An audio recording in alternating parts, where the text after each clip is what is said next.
Assalamualaikum warahmatullahi wabarakatuh. Anak-anak, mari kita lanjutkan belajar mengenai peluang kejadian. Pada pertemuan sebelumnya, kita sudah membahas tentang peluang suatu kejadian part yang pertama, yaitu kita belajar mulai dari ruang sampel, cara menentukan, sampai dengan frekuensi relatif. Harapannya kalian sudah belajar dengan tuntas. Maka saat ini kita akan belajar melanjutkan pada part yang kedua, yaitu kita belajar mulai dari peluang suatu kejadian, frekuensi harapan, sampai dengan yang terakhir yaitu peluang komplement suatu kejadian. Mari kita pelajari satu persatu. Apa itu peluang suatu kejadian? Peluang suatu kejadian adalah jika ada A suatu kejadian dan S sebagai ruang sampelnya, maka peluang kejadian A akan didefinisikan sebagai berikut. Peluang A sama dengan NA per NS. NA adalah banyaknya kejadian A, NS adalah banyaknya ruang sampel. Dari semua kemungkinan tersebut dapat disimpulkan bahwa peluang nilainya ada di kisaran antara 0 sampai dengan 1. Peluang sama dengan 0 artinya kejadian A mustahil terjadi. Apabila peluang A sama dengan 1, maka kejadian A pasti terjadi. Sebagai contoh, dalam pelemparan sebuah koin uang logam, kita akan menentukan seperti apa peluang kejadian muncul permukaan angka dan seperti apa peluang kejadian muncul permukaan gambar. Mari kita bahas. Dalam pelemparan sebuah koin uang logam, ruang sampelnya adalah angka dan gambar, sehingga NS atau banyaknya ruang sampel adalah 2. Misalkan kejadian muncul angka kita sebut sebagai A dan kejadian muncul gambar kita sebut sebagai G, maka banyaknya kejadian muncul angka itu adalah 1 dan banyaknya kejadian muncul gambar atau NG adalah 1. Sehingga peluang muncul permukaan angka dapat kita selesaikan dengan PA sama dengan NA dibagi NS, yaitu 1/2. Sedangkan peluang muncul permukaan gambar itu adalah PG sama dengan NG per NS sama dengan 1/2. Ini digunakan pada saat kondisi setimbang koin uang logamnya. Apabila kejadiannya tidak setimbang, maka kalian bisa menyelesaikannya menggunakan ruang sampel tidak setimbang. Contoh berikutnya adalah dalam pelemparan sebuah dadu. Kita akan menentukan seperti apa peluang kejadian muncul mata dadu genap, mata dadu ganjil, dan peluang kejadian mata dadu prima. Kita bahas satu persatu. Dalam pelemparan sebuah dadu, ruang sampelnya adalah S sama dengan 1, 2, 3, 4, 5, dan 6, sehingga NS-nya sama dengan 6. Kita perlu mendata mata dadu genap itu adalah mata dadu 2, 4, dan 6, sehingga kita bisa menghitung N genapnya adalah 3. Mata dadu ganjil itu adalah mata dadu 1, 3, dan 5, sehingga banyaknya mata dadu ganjil atau N ganjil sama dengan 3. Untuk mata dadu prima mulai dari 2, 3, dan 5, sehingga N primanya adalah 3. Mari kita cari satu persatu. Peluang muncul mata dadu genap adalah peluang genap dibagi dengan N genap per NS, yaitu 3/6, atau kita bisa sederhanakan menjadi pecahan yang paling sederhana yaitu setengah. Untuk peluang mata dadu ganjil adalah P ganjil sama dengan N ganjil dibagi NS-nya, sama dengan 3/6. Kita sederhanakan menjadi setengah. Ternyata hasilnya sama seperti peluang genapnya. Kenapa seperti itu? Karena peluang genap dan peluang ganjil saling bertolak belakang. Betul sekali. Yang terakhir, kita akan menghitung peluang muncul mata dadu prima, yaitu P' sama dengan N' per NS. Karena kita sudah mendaftarkan mata dadu primanya ada 3, maka hasilnya 3/6 sama dengan setengah. Nah, kita beralih ke contoh soal yang lebih kompleks lagi. Perhatikan contoh soal 3. Apabila ada 2 buah dadu dilempar bersama-sama sebanyak 1 kali, maka kita akan menentukan seperti apa peluang kejadian muncul mata dadu pertama ganjil, yang kedua peluang kejadian muncul mata dadu kedua-duanya prima, dan yang terakhir, yang ketiga, peluang kejadian muncul jumlah kedua mata dadunya genap.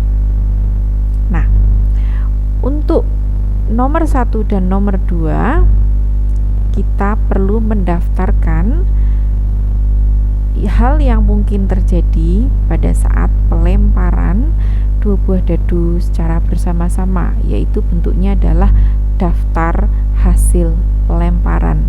Dalam satu tabel ini bisa digunakan untuk menyelesaikan nomor 1 dan nomor 2. Sedangkan nomor 3 kita tidak bisa menggunakan tabel ini kembali karena yang ditanyakan adalah jumlah kedua mata dadunya genap, maka kita perlu menggunakan tabel yang lain. Nah, kita bahas satu persatu. Dalam menentukan ruang sampel pada pelemparan 2 buah dadu akan lebih enak jika kita menggunakan tabel seperti berikut. Tabel hasil pelemparan. Ini adalah dadu yang pertama, sedangkan bagian ini adalah mata dadu yang kedua. Kita akan mendaftarkan satu persatu sehingga akan didapatkan 36 hasil daftarnya, yaitu mulai dari mata dadu 1, mata dadu yang kedua juga 1, sehingga kita tulis 1,1 dan seterusnya 1,2, 1,3 sampai dengan berakhir mata dadu 6,6. Artinya mata dadu pertama yaitu muncul di permukaan 6, dan yang dadu kedua munculnya adalah mata dadu permukaan 6. Baik, kita selesaikan. Untuk yang pertama, karena konsentrasi kita adalah kejadian muncul mata dadu pertama ganjil, maka kita hanya melihat pada mata dadu yang pertama ini ganjil. Di mana itu? Di 1, 3, dan 5. Sedangkan mata dadu kedua tidak ada syaratnya. Sehingga oleh karena itu kita bisa memberikan catatan, yaitu dengan cara membold atau memberikan warna yang berbeda, yaitu warna merah, yang termasuk dalam kejadian muncul mata dadu pertama ganjil itu adalah yang 1,1, 1,2, 1,3, 1,4, 1,5, 1,6 dan 3,1, 3,2, 3,3, 3,4, 3,5, 3,6 dan 5,1, 5,2, 5,3, 5,4, 5,5, 5,6. Kalau kita menyebut kejadian tadi adalah sebagai A, maka banyaknya A atau NA ada sebanyak, kita bisa hitung yang berwarna merah tadi ada 18. Jadi peluang kejadian muncul mata dadu pertamanya ganjil adalah, ya betul sekali, 18 per ruang sampelnya yaitu 36 sama dengan setengah. Jadi separuh dari daftar yang kita miliki itu muncul mata dadu pertamanya ganjil. Yang berikutnya, apabila kita akan mencari seperti apa peluang kejadian muncul mata dadu kedua-duanya prima, maka kita perlu mendaftarkan terlebih dahulu kejadian muncul mata dadu kedua-duanya prima, yaitu kita cari dalam daftar ini mana yang mata dadu pertamanya adalah prima, mata dadu yang keduanya adalah prima juga. Mari kita lihat. Oh, 1,1 tidak termasuk karena 1 bukan prima. 1,2 tidak termasuk. Kenapa? Karena 1 yang di depan bukan prima, meskipun 2 yang di belakang itu prima. Sehingga kesimpulannya mata dadu kedua-duanya prima ada di 2,2, 2,3, 2,5 dan 3,2, 3,3, 3,5 dan 5,2, 5,3, 5,5. Setelah kita hitung, ternyata kita mendapatkan 9 hasil. Apabila kejadian muncul mata dadu kedua-duanya prima, kita notasikan sebagai B, sehingga NP-nya adalah 9. Sehingga peluang kejadian muncul mata dadu kedua-duanya prima adalah 9/36, atau secara sederhana kita bisa menuliskannya sebagai 1/4. Mari kita lanjutkan. Seperti yang Miss tadi bilang, nomor 3 kita tidak bisa menggunakan tabel semula. Kenapa? Karena pada nomor 3 yang ditanyakan sudah berbeda, yaitu kejadian muncul jumlah kedua mata dadunya genap. Nah, kita perlu mendaftarnya adalah daftar jumlah dari mata dadu pertama dan mata dadu kedua. Dari situ kita data jumlah mata dadu pertama apabila 1 dan mata dadu yang kedua adalah 1, kita jumlahkan 2. Dan yang berikutnya ya 3, 4 dan seterusnya kita total satu persatu sampai di daftar 6 ditambah 6 yaitu 12. Nah, mari kita data yang mana kejadian muncul jumlah kedua mata dadunya genap. Nah, ini dia yang sudah kita tandai dengan warna merah. 2, 4, 6, 8, 10 dan 12. Nah, jumlah 4 itu bisa diperoleh dari mata dadu pertama 3 dan 1, atau mata dadu yang pertama 1 dan 3 gitu. Oke, sehingga 4 di sini ada 3, 6 di sini ada 5 dan seterusnya secara jumlah. Nah, kita simpulkan. Apabila kejadian muncul jumlah kedua mata dadu genap, kita notasikan sebagai C, maka NC adalah 18. Jadi, peluang kejadian muncul jumlah kedua mata dadu genap adalah PC sama dengan NC per NS sama dengan 18/36, atau kita sederhanakan menjadi setengah.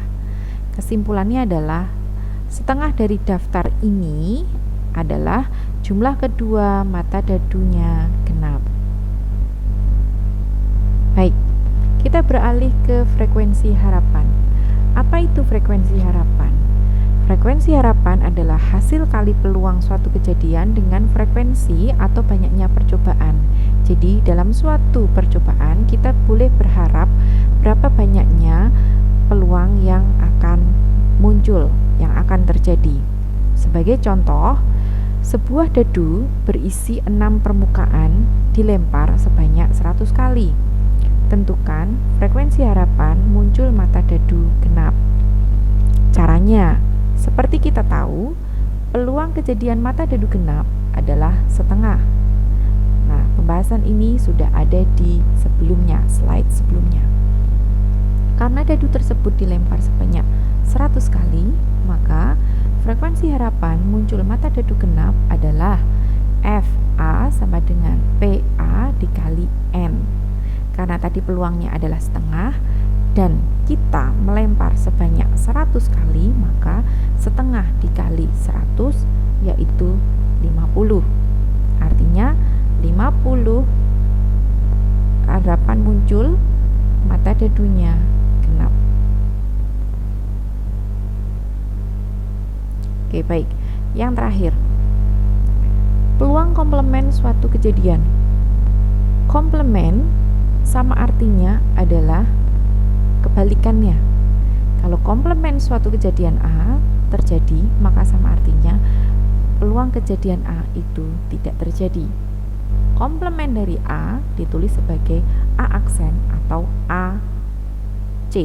AC adalah A komplement, bacanya seperti itu. Peluang kejadian bukan A ditulis sebagai PA aksen.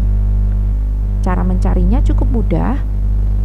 PA aksen sama dengan 1 min PA. Karena apa? Karena peluang suatu kejadian ditambah dengan kebalikannya itu hasilnya adalah 1. Sebagai contoh, dari seperangkat kartu bridge diambil 2 kartu sekaligus secara acak. Tentukan peluang terambil bukan kartu king.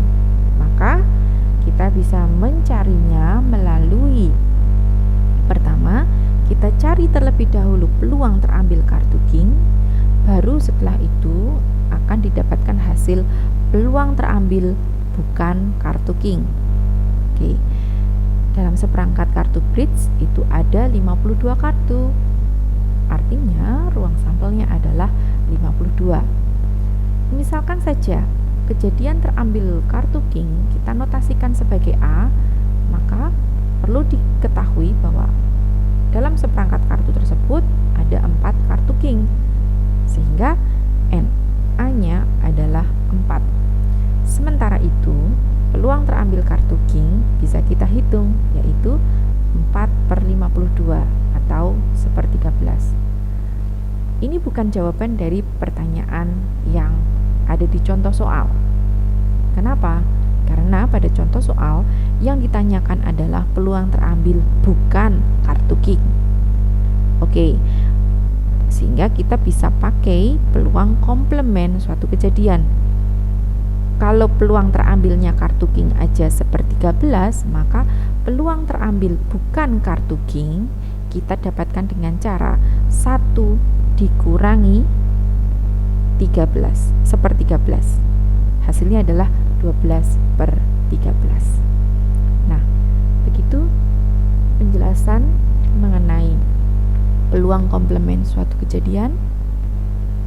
Nah, kita akhiri pertemuan kali ini dengan cara kalian bisa menyelesaikan secara mandiri tugasnya, yaitu ada 2 soal di sini dan 1 soal tentang HOTS.